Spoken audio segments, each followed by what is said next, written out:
This is a streamer and integrated amplifier combo, and it was a combo that I wanted to get my hands on the moment that I saw it get released.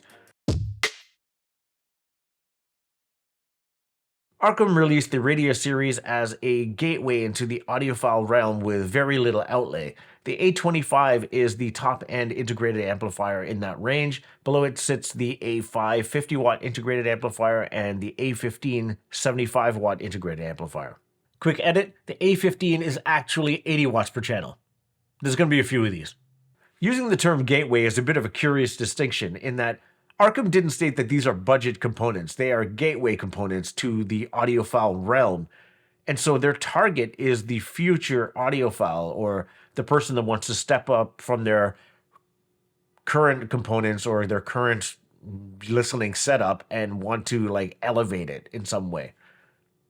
And also, Arcam didn't clearly state it in any of their materials, but it looks as though to me that this series is piped to replace their HDA series of components because their power ratings and price points are pretty similar.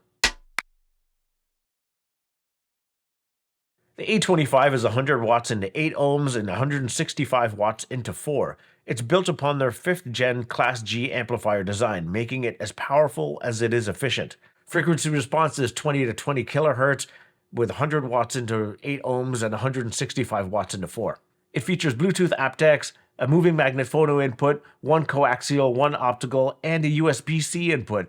The USB input supports their highest bitrate, and I'll post a link below if you want to follow that and geek out on their bit rates and stuff like that. The A25 is bereft of tone controls, as are all the other amps in the range. I would think that at least the entry-level component would have tone controls, or at the very least, maybe the ST5 streamer would have some sort of built-in EQ where you could augment the sound according to your room. But no. The ST5 is touted as a high-resolution upgrade for both the A5 and the A15 integrated amplifiers, and they supply a control link that allows these components to talk to each other and act as one. The A25 stands out among this because that integrated amplifier has a higher resolution DAC in it than the streamer does. The ST5 will play back music directly from Spotify Connect, Tidal Connect. It's Rune ready with MQA support via analog on an ESS ES9018 high-resolution DAC with time domain and jitter elimination. It works with the proprietary Arcam app, so you can access all your favorite radio stations. It also has AirPlay 2. It has Chromecast. It works with both Apple and Android devices. It supports high-res audio up to 24-bit, 192 kilohertz from analog and digital outputs. And it also has around back one coaxial, one optical, and one RCA. Specs are all well and good, but the star of the show for me is the industrial design. The industrial design of Arcam's components has changed quite a bit over the years. Back in the day, about 15 years ago when I got the Arcam 280, I really liked the design of that component. I also lusted after the A18 integrated amplifier, and I sorely missed out on buying the A19 integrated amplifier, one that sort of bugs me to this day. And then they changed up their industrial design, and their integrated amplifiers started looking more and more like VCRs. The new Radia lineup is a radical departure from anything else in their lineup, and I commend them for just blowing things up and starting from scratch.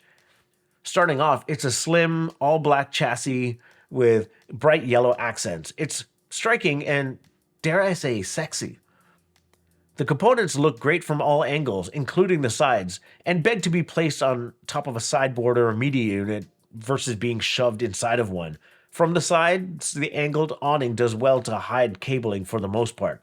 Actually, they call it a cowl, which sort of fortifies the whole Dark Knight theme for these components. And to be honest, cowl's a much sexier name than awning, so let's go with cowl. Starting with the amplifier, the top plate features vents running across the top, which feature yellow inner surrounds. Debossed lines complement the venting. The awning features a subtly printed A25 and an integrated amplifier decal. There is similar printed text over the top of the logo, which is flanked by input on the left and volume on the right. Tucked off to the bottom left of the input knob is the headphone jack. The yellow accent is continued on the side with a horizontal strip running the entire length. and the yellow accent is used to surround the knobs on the front.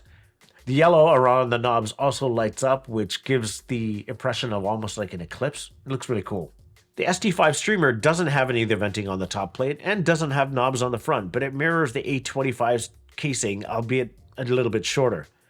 The front panel is a translucent panel that obscures the LCD panel behind it that displays the information on the front.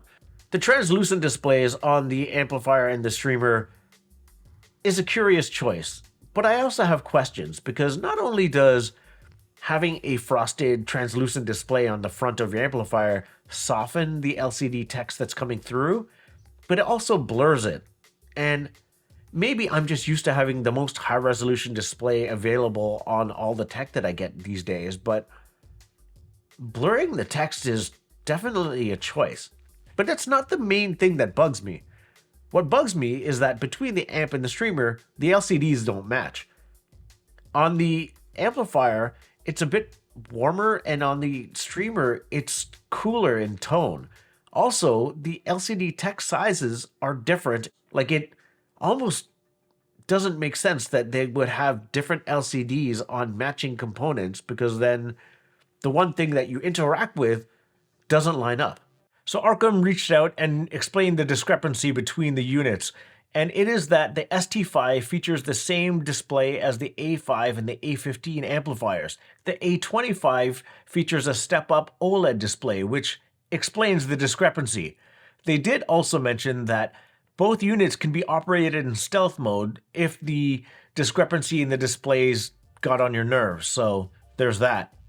The remotes are nice, they're small and they do everything you want them to, but you do have to use them both, and they're labeled individually with printed on names and small lettering, and since they're not backlit and they look identical, I often get them confused in low light situations, and I wish there was just one remote. I mean, the remotes don't really do much, like they're pretty Spartan remote-wise. I feel like they could have just made one remote, like Cambridge does that with all their CX components. It's one shared remote, so you don't have to have like all of the remotes. You just use the one that has all the functionality built in. And they could have done that here, but no. You do have the choice on the A25 integrated amplifier to choose your dedicated streamer input. You have analog or digital, and because I don't read the manuals right away, I chose analog because I'm used to my CXN V2 streamer having a better DAC in it than any of my amplifiers. Not so much the case here, because after reading some of the materials, I found that the A25 has a better DAC. It's this thing here, and logic would dictate that you use a digital cable from your streamer to your amplifier to reap the rewards of having a better DAC. So that's what I ended up using for the long term. One user interface quirk that sort of bugged me initially was that when I turn on both the streamer and the amplifier, unless I actually hit play or like select on the station, nothing plays. It doesn't just automatically turn on and start playing your music. You have to tell it to play music. And it took a bit of time to get used to. Arcam also clarified this point where if I had the control cable connected and the streaming input pre-configured, that if I hit enter on the streamer, then it would automatically wake up the A25 amplifier and begin playing music. So then I wouldn't have to use both controllers. Another thing that bugged me was when you change the radio station, it doesn't just change it. You have to hit enter every time. And if you don't, it just doesn't change the station. And because I'm used to just changing whenever you change the station, like everything else that you use, it took a bit to get used to anyway. This user interface quirk also came into play when I was using the app. I mean, it's a nice app, it works, but when you're trying to find like your internet radio stations, you have to like type it in. Well, you have to hit search first, and then you type it in, and then instead of something coming up, you have to hit search, and then search again, and then you click your station, and then you have to like add it. It's weird. Like it's almost like there's like stacked 3 different search functions, but they're all in the same general area. If they just simplify it somehow, it would be much easier to use. Though, after you pick all your stations, you can just put the app away and never use it again, which is great for me. I paired these components with the quad Revella speakers, both the bookshelf and the floor stander. I also implemented the massive Anthra 12 subwoofer from Monitor Audio, and I paired it with the Cambridge Audio Alva V2 TT turntable. Alva TT V2 turntable? Yeah, that's it. Alva TT V2 turntable. That's a long name, but that's what I used. I'm not going to beat around the bush here. Sound-wise, this sounds almost identical to my Cambridge CXA 81 amplifier. And if you saw that review, you know that I love that amplifier. I set these up side by side, and I quite honestly couldn't tell the difference. Just to save you from me blathering on about how something sounds, I love the way this sounds. Cambridge Audio CXA 81 sounds great. This one sounds near identical. Maybe you could reap some benefits of having that extra 20 watts of power. I'm sure it comes in handy, but just from day-to-day listening, I couldn't tell a difference. It's a beautiful, clean, fairly neutral sound. Like, it's a slight maybe U-curve to it where you get deep bass, full-bodied mid-range, and crisp highs. It just sounds wonderful. The 100 watts of Class G power made playing back my favorite tracks an effortless experience, as there is seemingly untapped power on hand. Playing Lana Del Rey's There's a Tunnel Under something, I could seemingly just turn that track up to 11 as loud as I could stand it and not really get any sort of ear fatigue. And there was just a huge soundstage. Everything was precise. All the instrumentation was clear. Like, it was great. And then conversely, just turning the track lower, I was not missing out on anything other than just loudness. So it sounds great played really loud, and sounds great played really quietly. And then playing something, I can't believe I like this song. It's Balaclava by like Shy Effects, and I believe it's Skeptical on the remix.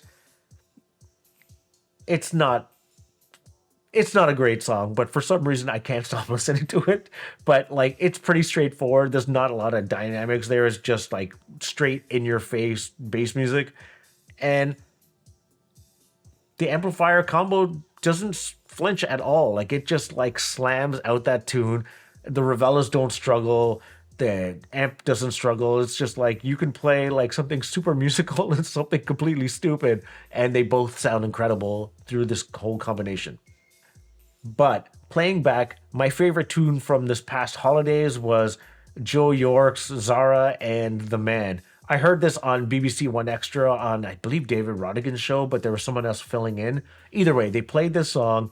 I fell in love with it. They played The Man anyway. I fell in love with that track. I fell in love with The Man. But yeah, I fell in love with that track, and I immediately just went and downloaded it, and that became my two jams for the holiday season. It's like, I don't know, go listen to it. It's good, but it's like there's equal amounts of everything, like really great vocals, really great bass, really great instrumentation, and it plays back really, really well over this system. But the reason I bring this up is when I hear a new song, I'm never able to sit in the sweet spot for very long. And it's just kind of like, it's a good song, but I feel like dancing around my living room. And I found that dancing around the living room, I didn't really lose out on any sort of clarity. And maybe that's just the speakers playing their part really well, because the Revella speakers aren't cheap, and it was just a boon to be able to pair these speakers with this amplifier combo. Not only do they look great because it's an all black affair, but yeah, speakers are expensive. Gary Parts, New Troop, track's called Celestial Blues. It's pretty much the only track I really listen to off this. I'm a little biased. I have memories with this song where I think it was Vibes and Stuff on A25 in Toronto that played this track. And then they played the track that sampled this that slips my mind right now. And then they played this song after, and I love the song ever since. And great tune. Shouts out to those guys. That show's no longer on. But yeah, this is a great song. And on this via the Alva TT V2 turntable, this is kind of the song that this is the song that I A-B'd the internal phono stage on the Alva TT and the internal one on the A25. And there's no difference to my ears. I'm sure maybe a more critical ear would be able to tell the difference, but whatever they put in the A25 is stellar.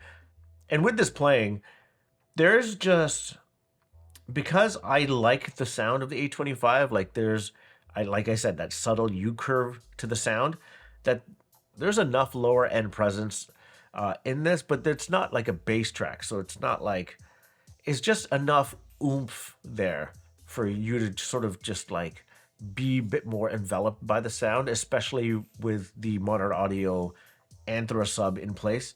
And the highs aren't shrill or brittle or anything like that. It's just a lot of clarity, a nice big sort of immersive soundstage, and the instrument separation. I mean, I finally get to talk about that because I'm listening to a jazz record versus electronic music. You can pick out certain instruments, and if you want, it's not like they're like there's one over here, there's one over there, but it's like if you chose to pay attention to the saxophone more, you could. This is a great 1-2 combo from Arcam. I like the way these things look. If you can stand a few of the user quirks, you're gonna get a great system altogether, especially if you like the same sort of sound that I do. Deep bass, full-bodied mid-range, crisp highs. It's well worth an audition. If you like this video, please consider liking and subscribing. I'd really appreciate it.